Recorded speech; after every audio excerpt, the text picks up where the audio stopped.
Thank you for tuning into the Radicards podcast on radicards.com. I'm your host, Patrick Greeno, and I have my buddy Ryan Daly joining us again today. We're going to be kind of talking about, stuff in the hobby and then talking about a couple pieces at the end in baseball. So, Ryan, how's it going? Good. Thanks for having me on. Yeah, man. Thanks for joining me. Let's start this off with something really relevant. Christmas is coming up, and we as we're preparing to buy gifts for people, some gifts are better than others, and so Yes. um, responsibilities are not good gifts. Let's just face that. Like, you don't want to add additional work to somebody. Like, Merry Christmas. Here's a car. Now you got to pay for maintenance fees, insurance, and everything else that goes in with a car. Or here's a pet. Now you got to pay for like food and walking and all the time required to play with, and essentially it's something you have to take care of. Like, those to me aren't very good gifts unless someone has specifically requested said gifts. And so I always look at gifts as like, what can make life easier for this person, not harder. What's something we can do for them where you're like, this just cut my workflow down by like 20 minutes. I just saved 20 minutes now that I have this device or whatever this is. Now I don't have to move my machine and try to like wrestle with it to find the USB port in the back of it. I've got this extension USB port. I can just plug right into it. This saves me a ton of time. I look at that kind of thing. So, Ryan, you have some examples of like, or an example rather of. Yeah, the weirdest example is I had a childhood friend. I was over at his house a lot growing up, and he had this big tortoise that was really old, super cool, but kind of an odd pet to have. And I came to find out that he acquired it, or his family acquired it through a white elephant gift exchange. I tend to avoid those sorts of things because I think I just end up with junk in the end that usually ends up in the donation bin or in the garbage. But you can't throw away a tortoise unless you're like heartless. And in this case, the tortoise became the family pet, and it was well cared for and well loved. But I mean, I think in most cases that would be a huge nuisance. And yeah, so just think about if you're going to do one of these gift exchanges, or if you're just going to give a gift traditionally, make sure it has some utility. It's not just going to sit on somebody's shelf and take up space. So, great gifts that are quick and painless, like a book. Somebody's like, no, that person reads, grab them a book. That person cooks. Go get them a nice kitchen utensil of some sort, something that can make their lives a little bit easier in the kitchen. It doesn't require maintenance costs, right? And so there are so many great ways to gift somebody. Now, if someone was specifically asking for a tortoise, by all means, But if it's like, oh, great, I'm so bogged down with my 2 jobs and I've got like 3 kids and a wife and a mortgage, and now I got to deal with a pet to throw in the mix. Like, when am I going to have time for this? And it's almost it does the pet a disservice. That's the other piece of it too. Is that like you giving me a pet is actually bad for the pet because I don't have time to take care of it. That's the other piece. Tortoises specifically, they live very long lives. I think they live as long, if not longer, than the average human life. So it's sort of a permanent thing you're putting upon somebody. I like to sort through my comment boxes around the holiday season for kids or coworkers. Yeah. If one of my coworkers mentions they grew up in, Miami or something, right, I'll go through and find some cool Florida Marlins pieces. Or if somebody mentions they like this player growing up, I might find some old stuff in my collection that I don't need. And it's a nice little way to get rid of your stuff and then potentially brighten someone else's day. Good way to get rid of some 91 Fleer. Oh, yeah. Just grab some team bags, stuff them really just as much as you can, just ship them off or give them away to kids or whatever. Just a good way to move that stuff out. So, man, really hot topic right now. You know what I'm saying? So when you're buying gifts, just think about that. I always go with an understanding of what that person may want. It might be a tortoise.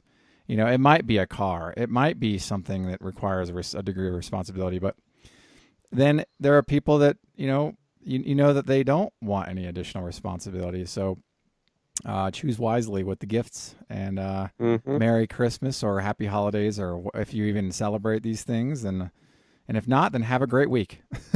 So, um, moving on, Ryan. You talked about a dining experience recently. Yeah, You want to fine share? dining. Fine hmm dining, high end, In high a level. in a moment of weakness, last night, I believe, I was I found myself in my local McDonald's, and I'm a value menu kind of guy. So my total for my meal came out to $3.36. And they give you a number that they call out to pick up your meal. And what was that number? 336. It's a really good batting average, It's great. It's just like Tony Gwynn number right here. And right? this has never happened to me. I've been telling literally everybody I know, even just strangers on the street, and no, it hasn't happened to anybody else uh, that I've talked to in the past 24 hours. So Yeah, yeah, yeah. uh, And tell them what you're going to do with that receipt when I'm going you. to get it framed. I'm going to take it to my local framer and pick out the most obnoxious, gaudy frame, and you know, keep that in my home office or maybe at work. Yeah, you could Uh, like benchmark it with famous frames. Like, what was the Constitution put in? exactly. And then get the biggest size that you can find, like something like 30 by 20 or something, like 60 by 50, hmm something huge, and just put the receipt right in the middle. Yeah, I'm The thinking like gold or silver or something classy like that. And Nothing else in the frame but just that receipt right in the middle. if anybody's listening to this and has had the same experience, please let us know Probably because a few listeners are dropping off because like, when are these guys going to shut up about this garbage and talk about cards? So thank you for listening. That's our podcast for today. No, I'm kidding. yeah, The credits roll.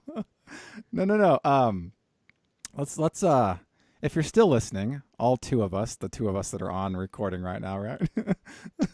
Then we're gonna let's jump right into like the cards here. So Topps just released what's called Brooklyn Collection. It's a really high end product, about $1,500 a box, and you get 5 cards. So it's about $300 a card is what you pay for the box, and it's full of it's got a great roster. I mean, it's super high end roster of guys. Granted, with high end products, there's always that risk that you're not going to get the return back that you paid for the product. That's pretty normal, right? yep, So there have been a lot of ended listings. You can see kind of where these have gone. They're closing for as little as 50 and as much as like $1,000. So there's kind of a wide spectrum of guys, and the players are like anywhere from Hideki Matsui to like Hank Aaron. Like the spectrum is wide, but I still think the quality of player that kept the majority of the quality of the players is significant. Um, yeah, but yeah, and I think the checklist, as far as high end products goes, this checklist is pretty nice. We're going to get into some of these other high end products from years gone by, but like triple threads, for example. I remember seeing like fan favorite type players, semi-star ish borderline type players in triple threads. And, I would just be so disappointed if I got somebody that was mostly irrelevant after dropping that kind of cash. But the Brooklyn collection, they put a lot of time and effort into the production and the design of these cards, obviously. yeah, They're much thicker. I think they were 72 point or something. Maybe I'm making that up, but they're really they have like gold foil. They present really nicely, and they have a great checklist. For 1,500, that's going to be a no for me, but it's a cool product to check out. yeah. I like looking at them, but I'm not a buyer either. I think they're nice looking, and they got kind of like a vintage feel to them, sort of like a 70s color combinations with Yeah. some of the earlier shots of some of these guys. You can get like earlier the photo they use for like Ricky Henderson is an early 80s thing.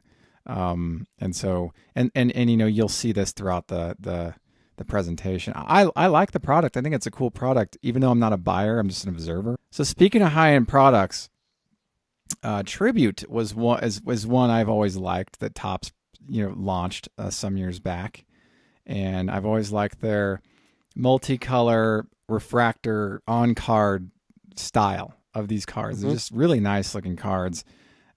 Still a line that Topps produces, and it's still in that bracket of high end. I think $60 a pack. So I don't know what the current SRP is for the latest release. I would at least feel partially confident in assuming it's close to what it's been. Yeah, It it's being got to what be it cheaper than is. the Brooklyn collection. Oh I yeah, know that. oh yeah, but it's still what I consider still in that higher end echelon of like, you have to drop, kind of a lot of money to get a pack or a box. Yeah, yeah. So you can get a box currently for a 2018 tribute for $300, which Hmm. I think is about right. So it's just, I still qualify as high. It's not 1,500, but still $300 is I still think is for what it is still high end. But other product that came out some years back was Tier One. That was another one that was really cool. Um, uh, it's along the lines of catering to does like showcasing the top end talent, and the cards generally are thicker stock, real clean design, generally speaking, almost like uh, I could put museum in this category as well. I mean, would you put museum in the high end of? It's getting there. It's pushing it. Like even Gold Label, I think Oh yeah, these gold days could label. potentially be considered a high-end product because it's a high price up front, and I think you don't get that many cards. So let's discuss the different releases here. We talk 5-star, triple threads, Transcendent being the highest, obviously at 30,000 a box. Whew. But I guess what is the cutoff in reaching the category of high end, right? So Transcendent is sort of in its own category. Brooklyn Collection and like triple threads. Well, I don't know. Brooklyn Collection might be right behind, but even though it's way behind, it's still higher than most of these other products. Like triple threads, Hmm. 5-star tier one and tribute. I kind of put like in the same block. But then beyond that, it's like Brooklyn Collection. Then beyond that, it's Transcendent, and Transcendent is so far beyond that it's like kind of the benchmark, right? Hmm. So, but I think if you're spending $50 on a single pack of cards, not a box, a pack, like has like 5 cards in it or whatever, and I could put Brooklyn Collection in there, but Brooklyn is presented to you in sort of a box as it is. And so I think to myself, what is the fence threshold to meet the quote unquote high end category? What do you think that would be? Mm, I would say definitely more than $250 for a box, and you get less than 15 cards or so, Oh, maybe 20 cards. so price point, and I'd say price point and quantity. That's what I look at, like when I consider a high-end purchase. A lot of hobby boxes that are in the lower echelon do eclipse that 200, 250 mark, but you get so many cards. yeah. Um, So you're saying there's an inverse but relationship between price and quantity. that's what these premium tops products seem Well, to hang make on a out. sec though, because Transcendent, you get like a set of cards. I mean, it's like hundreds. It seems like in this Ah, briefcase. So, but you pay through the nose for it, but everything's autographed. And there's like one of ones, and then there's like all sure. these super high end stuffs, and it's all on card.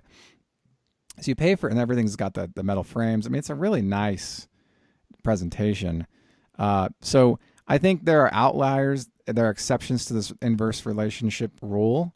Hmm. But I think that Transcendent, if you can finance it, would qualify as a standalone product that's beyond the high end. It's like ultra super premium. And everything else below it's considered high end, right? So I think Brooklyn Collection is one of those like, gosh, I wish I could afford that easily, and so I look at Transcendent and Brooklyn Collection as like a breaker product. You buy into a spot and you're able to get a piece of that without having to feel like you've just broke the bank. And so I think that Topps has done pretty well by catering to the breaker market in these like higher end category, these higher end products in these higher end categories. So something good to talk about, I think. And I like the presentation of some of this stuff. I know that Triple Threads does sticker autos, which is kind of too bad for what you pay for Triple Threads. But I know 5-star Tier 1 Tribute and Brooklyn Collection and everybody else really that we've talked about does on card. They're on cards. Yeah, So, but on card, low you pay a lot for numbered. that. It looks like So, Transcendent features a potential a potential John F. Kennedy cut signature. oh wow. That's pretty big. Yeah. All you JFK collectors out there. Yeah, too bad he didn't do an on-card signing, because I know. What's his what the problem? heck, man? At least you pay $30,000, you get an on-card autograph of John F. Kennedy. Is that too much to ask? Um, yeah, So really cool product though. yeah. I'd be curious to watch a video of like a live box break or something. I haven't quite uh delved that deep into it yet, but I'm sure there's some footage out there of what it actually looks like to open one of these things. Oh yeah, I know that Blowout Cards has been opening this stuff recently, selling spots and stuff like that. Cool stuff. So I'm glad we got to talk about some high end. A little discussion on kind of what, I don't know, it's like a mini discussion on what makes up. How do you categorize a high end product essentially? See, like a former podcast, we talked about spending $10 on an '89 Upper Deck pack, and when we were younger, that was considered high end. Yes, it was. And still as an adult, I look at '89 Upper Deck as kind of like, gosh, I wish I could afford that. Even though I can now, I just never buy it. It's just like I still have that like romantic perception of '89 Upper Deck because of its historical significance and history of baseball cards. But Yeah, those packs were so cool. They were like silver foil, they were foil. Yeah, they're exactly. They're foil. They looked so much more premium than the other products, and they were nice. Yeah, very cool.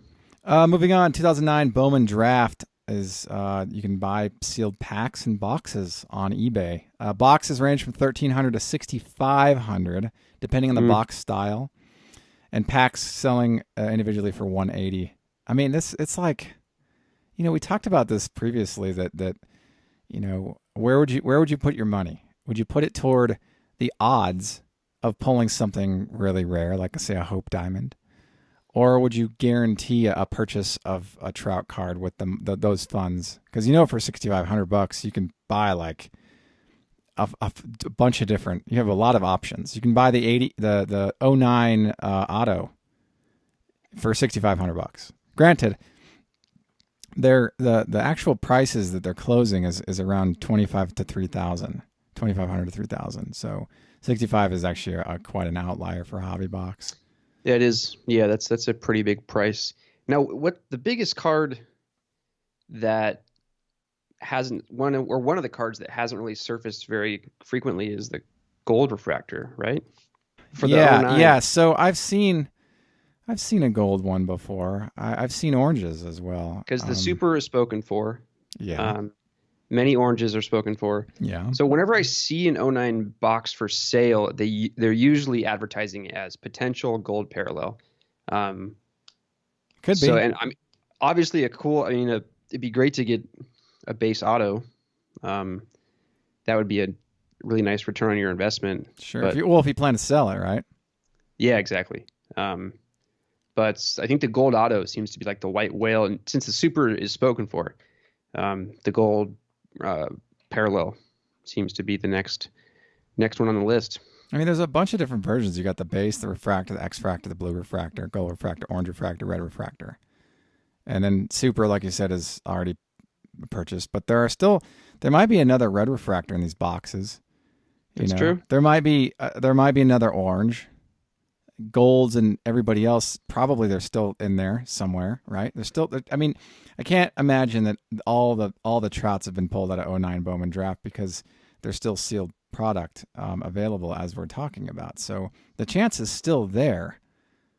But I know in '09 a lot of people broke '09 Bowman Draft, just like they've been doing in current product. It's Bowman is broken like ardently every year, and so. Just to see a box of this stuff is quite rare.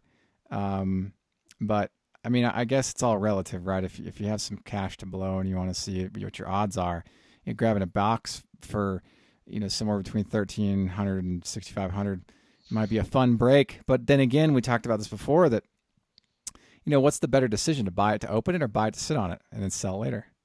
Yeah, exactly.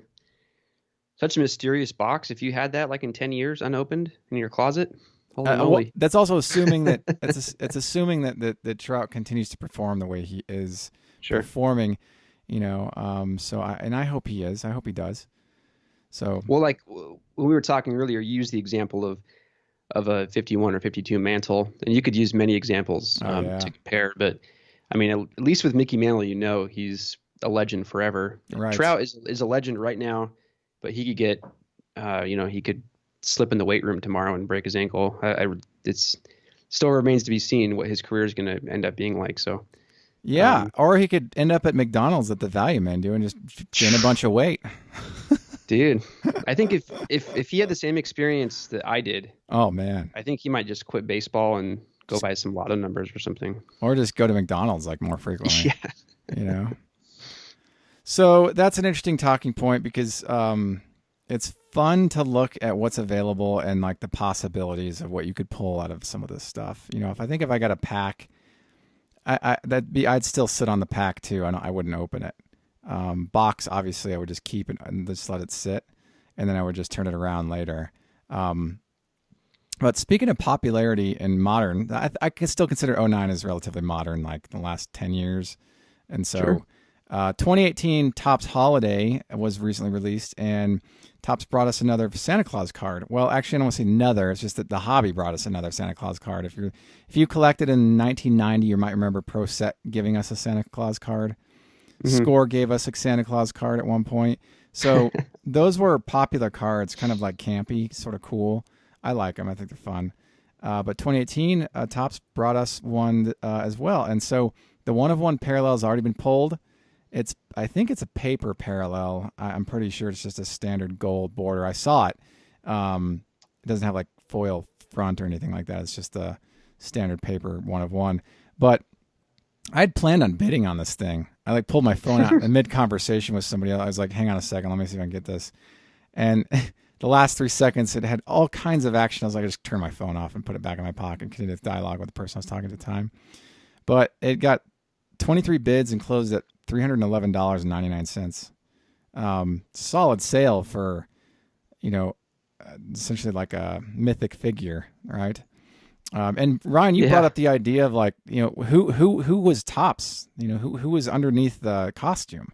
Was it like a Topps Yeah. employee, or was it like a celebrity? Like, I don't, you know, it's not specifically uncovered. I don't know who it was.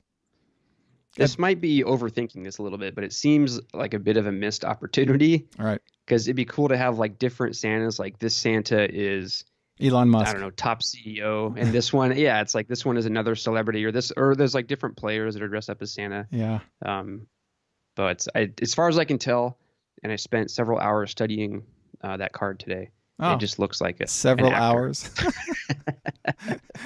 It doesn't look like anybody relevant. Although Uh, maybe I'm wrong. it's Kris Kringle, dude. Everybody knows that. Sorry. Oh yeah. Sorry to anybody ages 5 and below listening. Yeah, right. For those of you that are listening 5 and below, Santa Claus is in fact real. Anybody older than Yep. 5, sorry to break your heart here, dude, but Santa Claus is a mythic figure. So, Yes. sort of the benchmark when you reach age 6, the age of reason, you start to like come into your own a little bit and realize like, you know, maybe some of this isn't really actually real, you know? But it's fun to think Maybe. about. It's fun to think about. Our parents are Santa Claus, okay? Hmm. So moving on to stuff that was, well, I don't think moving on to stuff that was once popular, but really that's kind of what we're going to talk about here is Ryan Braun's stuff. His stuff was once collected passionately by a lot of collectors back in '05, you know, '06. Mm. And now it's softened quite a bit. And there's a lot on eBay recently. And it was a really incredible collection of 2005 Topps Ryan Braun cards. And it was all the different parallels, including the Superfractor. Just the same picture. The only one that was different was like the update card with a different photo, but it was all the 2005 Topps cards, the base and the chrome, and all the different parallels, or at least most of them. It was pretty significant. And the seller asked $1,050, now $1,050, and two auctions in at no bids. I'm like, man, like 13 years ago when this was like, he was hot, dude, that would have been an easy sale at $1,000. Now it's like Absolutely. you can't push it at that price now. It's kind of too bad. I'd love to have the super on that. It would be a nice car to have, even though his collectability has been reduced quite a bit. Yeah, I mean, he was Rookie of the Year in 2007. That would have been a great time to sell it, Yeah, assuming he the had all seller this had stuff. Yeah, he had it back then. Probably didn't, but I think he was popped for steroids. I want to say 2013. I remember. So I got to assume that's been the biggest killer of his market. Because if you look at his numbers, I mean, up until recently, he's been very consistent, and he's been the star of the Brewers for many years. He's been like one of the only constant superstars on that team. And now the Brewers are a killer team, and they're winning playoff series, and they've got this stacked lineup. So the future's looking bright for Ryan Braun and the Brewers. But I just think it's collectability because of the steroids. Some people Yeah. just can't get over that. Yeah, I mean, like all the guys from the '90s, they've lost a lot of their like collectors, but there's still guys that collect Roger Clemens. There's still guys that I'd have to at least assume there's one guy that collects Sammy Sosa still. Sure, there's one guy that's like, I still got to get that 1990 Coca-Cola card. Like back in '98, I remember going on eBay and researching, the hot like baseball cards, and I some years later, I think I was on a forum or something, maybe 2 or 3 years later, and one guy was like, yeah, I got all the 1990 everything for Sammy Sosa. The only one I'm missing is the Coca-Cola card. And I'm like, wow, this is so cool. We have Sammy Sosa collectors now. But as time has gone on, and he's got a bad rap for corking of bats and steroids and everything else, the collectors are kind of fallen off. But I Yep. look at his stuff in the '90s, and I'm like, man, he's a staple of the '90s, like prime era of baseball. And so, and he's kind of to credit. I credit like Sosa, McGuire, obviously Ripken being ahead of everybody, and then Bonds later for keeping baseball interesting after the strike of '94, '95. So, Absolutely. It was a great time for baseball. yeah, I think that in '98 the McGuire Sosa thing was really good for baseball as a follow up to the 2-1-3-1 Gehrig consecutive game run for Ripken in '95. So I think that I have to kind of credit Sosa, regardless of the sort of skullduggery, if you will. It's like kind of cool that I look at his cards in the late '90s and I'm like, man, he's such a staple of that era. I think about that with Fred McGriff too. He's such a staple of that time. I'd put Gary Sheffield in that block, and so I think it's cool. But we're sort of going off tangent here. But I just wanted to talk on like, guys that were collected at one point and no longer are collected. And I'm curious, how many guys still collect Gary Sheffield, right, or Fred McGriff? I know one Fred McGriff collector. So, kind of interesting to think about that stuff. Moving on, T-Mobile buys 25-year naming rights to Seattle Mariners Stadium. So they're in it for 25 years, and it's you had mentioned like, is T-Mobile going to be around in 25 years? Yeah, and I mean, from a consumer standpoint, I hope they are because we know the monopolistic tendencies of the telecom industry. But Yeah. I always see T-Mobile and Sprint and like as kind of a fringe player in this telecom game. And 25 years is a long time. But it's if you pay attention to the corporate brandings of stadiums, it's always kind of funky. Sometimes it seems a little arbitrary. And we've gone away from naming stadiums and fields after someone's last name or after the city. It's like it's all corporate now, all across America, for the most part. Well, that's where the dollars come in, right? It's for the dollars, yeah, I get it. And you could make so much there's been more some- money when you what field was sold its name rights to Enron back in like pre-01? Well, I think it was the Houston Astrodome was the Oh, that's stadium right, for a because long time, and they're they- from Texas, right? Yeah. Yeah, and they built the new stadium for the Astros, and I think Enron had the first naming rights, and we all know what happened to them. And then I think it became Minute Maid Field after that. So I mean, there's a bunch of wacky examples throughout history. I think the most ridiculous one right now is in the minor leagues, which has a lot of strange things going on when it comes to naming.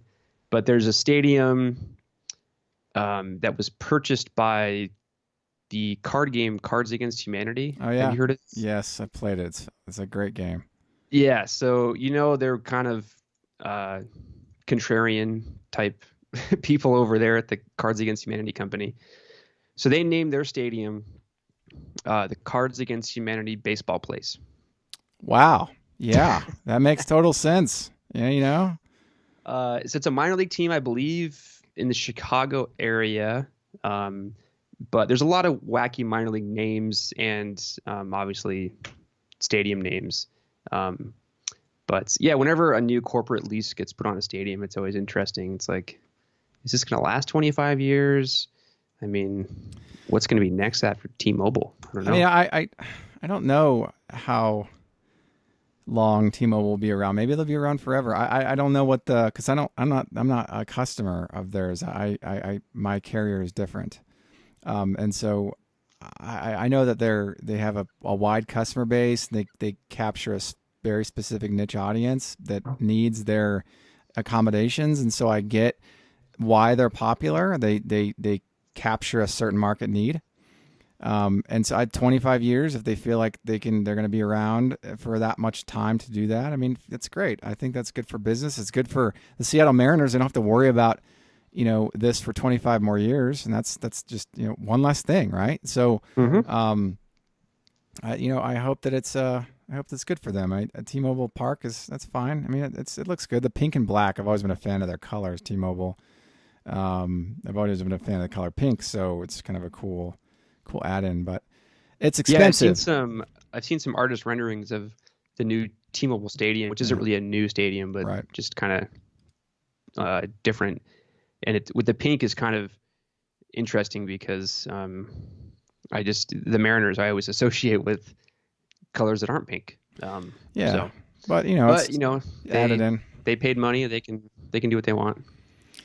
Yeah, man. It was expensive. The cost is $3.5 million a year for 25 years, which equates to $87.5 million. And now I'm guessing there's tax on top of that. I don't know. Obviously the Mariners will be paying tax on that income, but look, T-Mobile can afford it, and so good for them. And it's probably not that big of an expense for them, $3.5 million. I think if I had a company like T-Mobile, I would try to pursue similar things. Like, how can we really get, eyeballs on our product in a very augmented way, a very cumulative manner? And I think that getting your name on a stadium is a good way to do that because of the so many games that happen a year, so many eyeballs seeing your brand every time they walk by. So that's actually a very good marketing opportunity for any company. So that covers this podcast. Ryan, do you have any final thoughts? Merry Christmas, everybody. I hope you have a nice holiday. Yeah, and for those of you that don't celebrate Christmas, have a great week. And just I hope that things go well for you, everybody this coming week, and you're able to spend some time with family and friends, regardless of whether or not you celebrate the holidays. Thank you for tuning in to the Radicards podcast on Radicards.com. I'm your host, Patrick Reno, and until next time, enjoy collecting. If you like this content, please subscribe. Thank you. Enjoy collecting.